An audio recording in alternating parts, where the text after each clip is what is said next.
oportunidade a qual Ele nos concedeu de estarmos juntos e unidos nessa feita para falar de Jesus. Eu agradeço mais uma vez ao nosso eterno e bom Deus e externo a minha gratidão ao nosso líder geral, o presbítero Felipe e sua esposa, pela confiança de mais uma vez ter nos concedido essa oportunidade. Primeiro livro dos Reis, capítulo 19, versículo 9 ao versículo 18. Versículo 9 ao versículo 18, amém? Amém? Amém. Diz assim a palavra do Senhor: ali entrou numa caverna onde passou a noite, e eis que lhe veio a palavra do Senhor e lhe disse: que fazes aqui, Elias? E ele respondeu: eu tenho sido zeloso pelo Senhor, Deus dos exércitos, porque os filhos de Israel deixaram a tua aliança, derribaram os teus altares, mataram os teus profetas à espada, e eu só fiquei, e agora procura tirar a minha vida. E disse-lhe Deus: sai, põe-te neste monte perante o Senhor. E eis que passava o Senhor, e um grande e forte vento fendia os montes, despedaçava as penhas diante do Senhor. Porém o Senhor não estava no vento. Depois do vento sobreveio um terremoto, mas o Senhor também não estava no terremoto. Depois do terremoto, um fogo, mas o Senhor não estava no fogo. E depois do fogo, um cício tranquilo e suave. Ouvindo Elias, envolveu o rosto no seu manto e saindo pôs-se à entrada da caverna. E eis que lhe veio uma voz e lhe disse: o que faz aqui, Elias? E ele respondeu: eu tenho sido um extremo zeloso pelo Senhor, Deus dos exércitos, porque os filhos de Israel deixaram a tua aliança, derribaram teus altares, mataram os teus profetas à espada, e só eu fiquei, e procuram tirar a minha vida. E disse-lhe o Senhor: vai, volta ao teu caminho para o deserto de Damasco, e em chegando lá, unge Azael, rei sobre a Síria, e Jeu, filho de Nissi, ungirás rei sobre Israel, e também Eliseu, filho de Safate, de Abel-Meolá. Ungirás profetas em teu lugar. Quem escapar a espada de Azael, Jeu o matará. Quem escapar a espada de Jeu, Eliseu o matará. Também conservei em Israel 7.000, todos os joelhos que não se dobraram a Baal, e toda a boca que não o beijou. Amém. Deus abençoe. Podemos assentar. Amados, estamos num culto maravilhoso. Conversando agora há pouco com o presbítero Felipe na chegada, e falamos a respeito da ausência de alguns ou de muitos. E ele falou uma palavra interessante, e eu estou lembrando dela. Ele disse o seguinte: que os que tinham encontro marcado com Deus hoje aqui, estão aqui. Então eu tenho certeza que aqueles que eram para estar aqui, estão aqui hoje. Os que ficou. O importante é que você está aqui. E eu creio piamente nisso, que o Senhor fala com quem está presente. Se nós estamos aqui, é porque o Senhor, Ele tem algo para o nosso coração. Já ouvimos louvores abençoados, saudações abençoadas, e para terminar, o Senhor, Ele vai continuar falando conosco. E nessa feita, nesse texto bastante conhecido, lembro-me que na terça-feira, quando o presbítero Felipe me avisou logo no final do dia que nós estaríamos aqui falando de Jesus, o Senhor me trouxe essa passagem ao meu coração, e eu comecei a conversar com a minha esposa, a falar a respeito disso. E eu falava: meu bem, é um culto de jovem, e é uma palavra que talvez aparentemente não orna com o culto de jovens. E ela me disse algo seguinte: existem jovens que estão nessa caverna que você está falando. Existem jovens que estão na igreja, mas estão no isolamento social, sozinho, aparentemente abandonado. E naquele momento eu entendi que o Senhor, Ele estava confirmando aquilo. E é isso que nós vamos meditar nessa noite. Queridos, a palavra do Senhor falasse a respeito desse homem, Elias, profeta Elias. E vai a primeira vez que inicia falando desse homem no capítulo 17. E eu quero trazer, já no início, um tema para essa mensagem, é o seguinte: Deus também fala na caverna. O mesmo Deus que responde no Carmelo é o que fala na caverna. É o tema para essa mensagem. No capítulo 17, a palavra do Senhor vai iniciar falando a história desse homem. Vai falar no início do versículo dizendo o seguinte: que o tisbita, morador de Gileade, inicia por ali. Elias, quando você vai estudar e meditar na história desse rapaz, a gente chama bastante atenção o seguinte: que ele era um rapaz usado de uma forma extraordinária por Deus, e todas as vezes que ele abria a boca para falar tudo aquilo que o Senhor queria que ele falasse, ele era um pouco diferente dos demais, porque as suas profecias elas eram simples, não tinha um floreado ali. Ele inicia falando para Acabe o seguinte: olha, conforme a minha palavra, não vai chover, não vai cair orvalho, não vai chover por 3 anos e meio. Simples, direto, objetivo. E aconteceu dessa forma. Depois disso, a gente olhando, para a gente contextualizar, para que você entenda aquilo que o Senhor colocou no meu coração, o Senhor manda ele, e foi sendo alimentado por corvo. O urubu, como fala lá em Rondônia, trazia, podemos dizer, contextualizar, trazia carne para ele e trazia pão. Aparentemente você vai falar: rapaz, que estranho, né? Urubu ou corvo trazer carne. Para você ver o nível de relacionamento que esse rapaz tinha com Deus. Um homem usado de uma forma extraordinária. Falava e conforme a sua palavra acontecia. Homem que desafiou reis, desafiou o governo, teve uma das maiores vitórias e trouxe um avivamento naquele momento para Israel no seu proceder. E no texto que nós lemos, esse rapaz, ele está isolado agora, pedindo a morte, falando que não tinha mais ninguém, que só estava ele. Encontrou, depois de uma grande vitória, no momento de isolamento, solidão, abandono. Algum historiador vai dizer que ele já estava num estado de depressão ou depressivo. E o Senhor vai ter com ele e restaura, renova e alinha ele novamente para aquilo que o Senhor queria, para aquilo que o Senhor projetara para ele. Essa é a introdução dessa mensagem. E talvez você, ouvindo esses 2 minutinhos a qual eu iniciei falando, quantos de nós, na nossa caminhada, no decorrer da nossa vida, não nos deparamos com alguma caverna no decorrer da caminhada? Algum momento de abandono, algum momento de solidão. Todos nos deixam, estão procurando nos matar. A gente acha que é o fim, a gente acha que está tudo acabado, a gente acha que ali findou, que os planos morreu, que os projetos findaram. Mas aí, nesse momento que eu, que você, que nos deparamos com essa situação, o eterno, bom, meio amado Espírito Santo, ele vem e nos traz um culto como esse para nos renovar, para nos restaurar, para nos alinhar novamente para aquilo que o Senhor tem para nós. Queridos, Elias, ele é levantado pelo Senhor para profetizar para o Israel em um contexto totalmente depravado. O povo tinha abandonado a presença do Senhor. Acabe, ele foi um dos piores reis de Israel. Sua esposa, pior ainda. Jezabel, pior ainda. A depravação moral daquela época era de grande tamanho. O povo tinha se adentrado na imoralidade.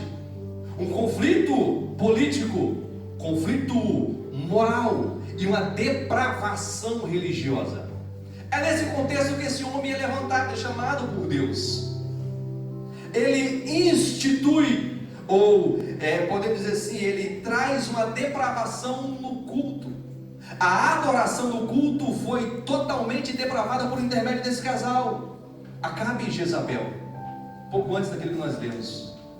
Acabe e Jezabel, a adoração que outrora era tida no templo, as pessoas adoravam. Na hora que teve essa mudança, trouxe de outros reinados para ali e instituiu no templo uma adoração a Baal. Estudiosos vai dizer que o sacrifício de criança era comum e que no templo criança era morta e colocada no decorrer do caminho com forma de adoração. Crianças eram mortas. A deusa ou a majestade, assim dizendo, Azera, a deusa da fertilidade, a idolatria e a fornicação e tudo qualquer coisa relacionada ao âmbito sexual, era tudo praticado no templo. Um ritual no templo, uma depravação total. Alguns falam que quem perverteu Acabe foi Jezabel. Não, Acabe era ruim antes de ter Jezabel. E a Bíblia vai dizer que para afrontar o Senhor, ele casou com essa mulher. E os dois deu um par perfeito de depravação moral. Aonde era matado os profetas, aonde as pessoas e aqueles que proclamavam Cristo, que falavam da palavra de Deus, os profetas eram mortos, eram aprisionados. Nesse âmbito que esse homem é levantado. E partindo depois do capítulo número 17, a Bíblia vai dizer no capítulo 19, a qual nós lemos, que um pouco antes, aquela situação no Monte Carmelo entre os profetas de Baal, os 400 de Azera, e ali oferecendo sacrifício, e aquele que respondesse com fogo era o Deus verdadeiro. Os profetas de Baal, de Azera, toparam e fizeram aquilo, e eles clamaram, e às 3 horas da tarde, Elias falou: olha, acabou o tempo de vocês, agora é minha vez. Ele consertou o altar, fez uma valeta em volta do altar, e colocou água, e falou: ó Pai, conjectura minha, para que esse povo, Israel, veja que só o Senhor é Deus, responda com fogo. Oração simples, objetiva. E o que aconteceu? Caiu fogo do céu, consumiu o holocausto, lambeu aquela água. E a palavra do Senhor vai dizer que logo após, as pessoas começaram a dizer que só o Senhor era Deus, só o Senhor era Deus, só o Senhor era Deus. Um avivamento surgia e iniciava em Israel. Mandaram matar os 400 profetas de Baal, os 450 de Azera, mataram todos, acabaram aquela festa. O que aconteceu? As pessoas foram para suas casas, o povo voltou para sua casa. Acabe junto com os líderes foram o quê? Festejar. E no capítulo 19, essa mensagem chega para Jezabel. E aí que muda todo esse ambiente de festa para o ambiente ao qual nós lemos.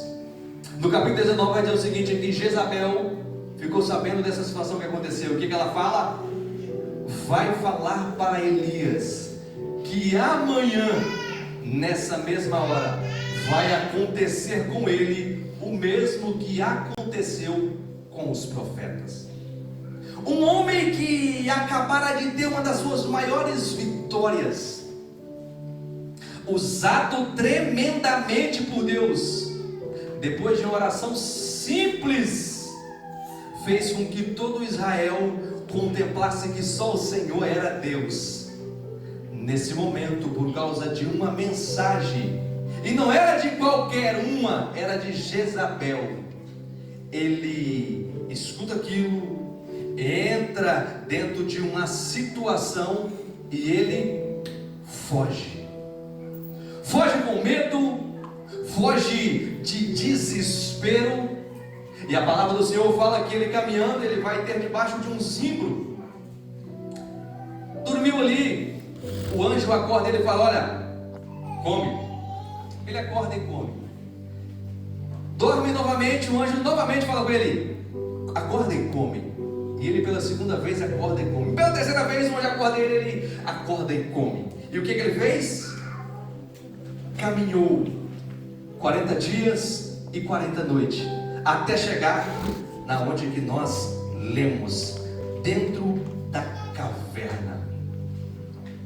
Amados, quantos de nós, no decorrer da nossa vida cristã, depois de uma vitória, depois de um êxito em alguma coisa, não nos deparamos em algumas cavernas da vida, aonde o ânimo de fazer foi embora, aonde nos falta a esperança, aonde achamos que aquele que outrora tinha nos dado vitória, agora nos abandonou. Aqueles que um pouco de tempo antes estavam comemorando, dizendo que só o Senhor era Deus, agora estamos sozinhos. Quanto de nós nunca nos deparamos nessa situação? Solidão, medo. E aqui que eu inicio aplicando na sua vida jovem, adolescente. Quantos hoje em dia, quantos e quantos jovens e adolescentes estão com medo, estão ansiosos e adentra dentro de uma caverna e acha que a vida ali acabou? Quantos e quantos? Pressão no familiar, pressão no ambiente externo, pressão na escola, pressão no trabalho. Esse dia para trás nós brincávamos em Albufeira, em um dos nossos encontros nós falávamos o seguinte, e uma das maiores dúvidas, isso eu acredito que é geral dos nossos, e se você perguntar o seguinte: qual que é o seu projeto de vida? O que você projeta para daqui 5 anos e para daqui 10? O silêncio toma conta do ambiente, porque 99,9% não sabem. E se você pressionar, eles ficam preocupados, achando que estão atrasados, que o tempo está indo e eles não sabem. É normal. É normal isso. Há 10, 12, 15 anos atrás eu estava na mesma situação, e eu ficava desesperado. E o meu maior desespero não era nem tanto o que eu ia ser, a minha profissão. A minha preocupação com 17 anos é se Deus ia preparar uma mulher para me casar. Aquilo tirava o meu sono, rapaz. Eu orava: Jesus, tem misericórdia de mim. Situações normais da vida de vocês. Preocupação com se o varão vai ser enviado por Deus, se a varoa vai ser enviada pelo Senhor, se eu vou ser bem sucedido no trabalho. E para piorar, quando a gente vê aqueles que estão do nosso lado indo para o caminho que nós estamos desejando, nós estamos ali estacionados. Aí que gera a dúvida e o medo e a ansiedade. E a pessoa com 14 anos já está desesperada, achando que vai ficar para titia. Ansiedade.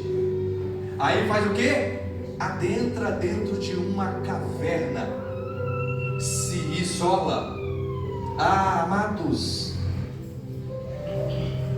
o Senhor te trouxe aqui para dizer para você que o que Ele tem para você, independente de estar na caverna ou não, ainda está de pé.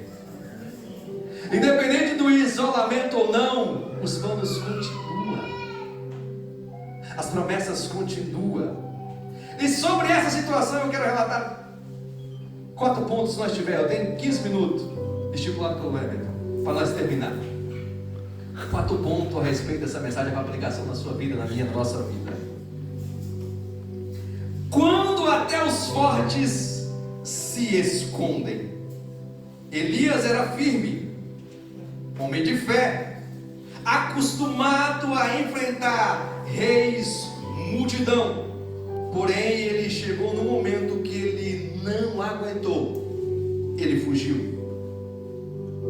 Primeiro ponto que eu quero relatar para mim e para você, no versículo 9, isso me chamou muita atenção, porque um dos nossos maiores medos quando nós nos isolamos é se quem vai falar conosco vai vir para nos acusar e falar: que vergonha, rapaz, você está com a vida toda pela frente aí, você está aí se isolando. O nosso maior medo é o que vai ser falado para nós. E o que me chamou bastante atenção no versículo 9 é que Deus, ele pergunta para Elias: Deus ele não acusa Elias. Deus ele pergunta: o que é que você está fazendo aqui, Elias? Poderia muito bem falar: rapaz, pelo amor de Deus, você matou agora 850 profetas e agora está aí, levanta, rapaz, para de chororô, levanta essa cabeça, não é problema para você que eu sou. Poderia, não poderia? Mas não, ele vem com a voz meiga e mansa e pergunta: o que você está fazendo aqui, Elias?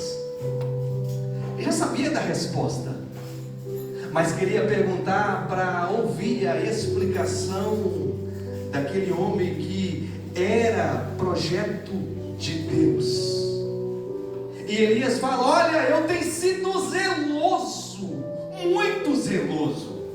Esse povo aí não estão nem ligando com as palavras do Senhor, estão matando os profetas, estão indo de mal a pior, podemos dizer assim. Só está ficando eu, mataram todo mundo. E o Senhor escuta. Deus ele não ignora a dor daquele profeta, não, de maneira nenhuma. Mas também Deus ele não deixa ele estacionado naquela dor. Ele quer que eu, que você, que nós, onde quer que nós estejamos, e quer que nós falamos por que nós estamos ali.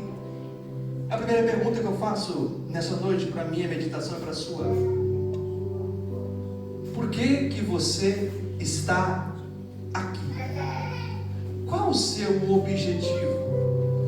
O que te motivou a vir aqui nessa noite? Por que você veio aqui hoje? Você precisa ter uma resposta nítida e clara na sua mente. Por que você veio aqui? Eu falava com um dos nossos jovens quando nós estávamos vindo, e eu dizia para ele o seguinte: você já se deparou naqueles dias que parece que você é carregado pelo Senhor até onde que Ele quer que você esteja, porque pelas suas próprias forças você não vai? Eu conversava com ele. Você já se deparou com um momento que você parece fazendo: o Senhor não me ajudar, eu não consigo? Isso é meu. Pessoal, por que você está aqui? E Deus pergunta para ele: por que você está aqui, Elias? E o Senhor escuta o que ele falar. O que fazer quando nós nos sentimos sozinhos? A solidão de Elias era pesada. Ele achava que estava totalmente sozinho, mas na realidade não estava. Isso nos ensina que mesmo quando ninguém aparece, Deus ele ainda continua por perto. Mesmo quando nós olhamos e não vemos ninguém, Deus ele ainda continua por perto. E mais, tem gente que continua fiel, mesmo que você não veja. Pulando lá na frente, depois voltando para trás. Me mata, só está sobrando eu. Jezabel e Elias matou todo mundo. Agora eu não sei o que vai fazer. Sozinho. Mas mesmo naquele estado de solidão, ele achando que não tinha ninguém, lá na frente Deus vai falar para ele: olha, ô rapaz, você está chorando aí, mas tem 7.000 que eu ainda estou poupando, você está sozinho não. Ei, jovem, adolescente, na situação que talvez você possa encontrar de isolamento, de solidão, você não está sozinho. Em primeiro lugar, tem Deus que zela por mim e por você, está disposto a te ajudar, a nos auxiliar. E tem gente que te ama do seu lado, intercedendo, orando, pedindo para Deus: Deus ajuda ele, Deus sustenta ele, Deus dá força para ele, Deus dá força para ela. Tem gente, talvez a situação que você se encontra, você não consegue ver, mas tem gente que se importa com você e que o Senhor está mantendo para interceder por mim e por você. Talvez você chegou aqui, não foi nem porque você tem força suficiente para vir aqui, mas porque tem alguém que está intercedendo, orando, buscando, clamando: Jesus, fala com ele. ele, fala com ela. Jesus restaura, Jesus fortalece. Tem gente que está nos auxiliando. Segundo ponto que me chama a atenção: Deus, ele escuta a dor do profeta com atenção. Elias responde do jeito mais simples e sincero possível. Fala que foi zeloso, fala da sua frustração, fala da sua solidão, e Deus não corrige ele na hora. Sabe o que Deus faz?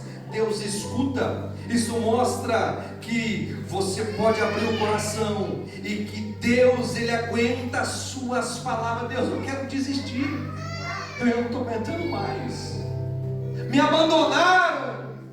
Deus, ele escuta as suas palavras. Deus, ele conhece as suas palavras. Talvez eu estou ministrando aqui para jovem e aplicando na vida de jovem, mas tem adulto, tem líder, tem homem, tem mulher que já não está aguentando mais e que talvez se encontra na caverna nesse momento. O Senhor te trouxe aqui para dizer para você que Ele te escuta. Fala com Ele. Ele te pergunta por que você está ali. Fala para o Senhor, conversa com Ele.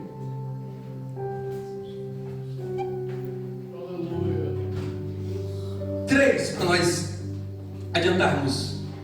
No versículo 11 e no versículo 12, Deus mostra que Ele está no controle.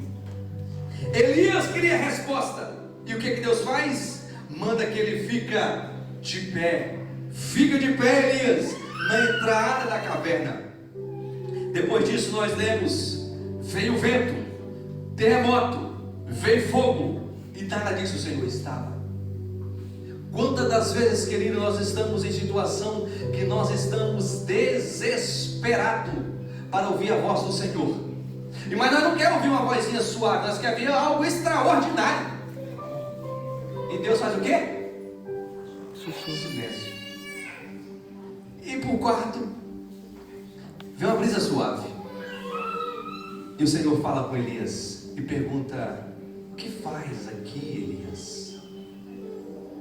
Essa semana passada, na outra, não recordo, um dos nossos jovens me relatou uma situação, e ele me dizia o seguinte, que ele no momento estava com muita saudade daquele Algar Jovem que nós tivemos no ano de 2024, e ele falava: como eu estou com saudade daquele ambiente que nós tivemos ali aquele dia. Eu nunca senti a presença de Deus de uma forma tão grande igual daquele dia. E eu perguntava: mas por quê? Não sei, talvez é porque eu estava ansioso e talvez eu me derramei mais. E eu falava para ele o seguinte: aquele mesmo Deus que se manifestou ali, Ele está disposto a se manifestar para você todos os dias. O negócio é que você está aguardando algo extraordinário, momento especial, festa grande, e Deus quer se relacionar com você todos os momentos. E eu falava o seguinte: não reserve, não espere uma festa, se entrega todo dia, que você vai ver que essa presença vai te envolver todos os dias. Muitas das vezes nós queremos ouvir a voz do Senhor de uma forma tremenda, que Ele brada de uma forma extraordinária, e Ele quer falar conosco todos os dias. Quando você levanta de manhã, quando você vê o dia lindo, Ele está ali falando aos seus ouvidos. Na maioria das vezes não é que Ele não está falando conosco. Sabe o que é, querido? É que o volume do mundo está tão alto que está impedindo Ele de falar, e Ele está falando: eu estou contigo, eu estou aqui. O que você está fazendo nessa caverna? A voz dele continua falando. Por 2 minutos eu conto um relato que aconteceu na minha vida aplicando essa mensagem. Em 2022 ou 2023, não me falha a memória, eu fui para a Alemanha trabalhar. Janeiro, fevereiro, dezembro, não recordo, acho que janeiro. Apareceu uma proposta de trabalho, eu fui para a Alemanha trabalhar. Eu orei, pedi a confirmação do Senhor, e Deus respondeu, e amém. E eu fui. Saí daqui, a temperatura estava gostosa, aquela coisa boa. Cheguei na Alemanha, em Munique, -12, neve, frio. Na hora que eu cheguei, eu falei: rapaz, o que eu vim fazer aqui, Jesus? Tem misericórdia.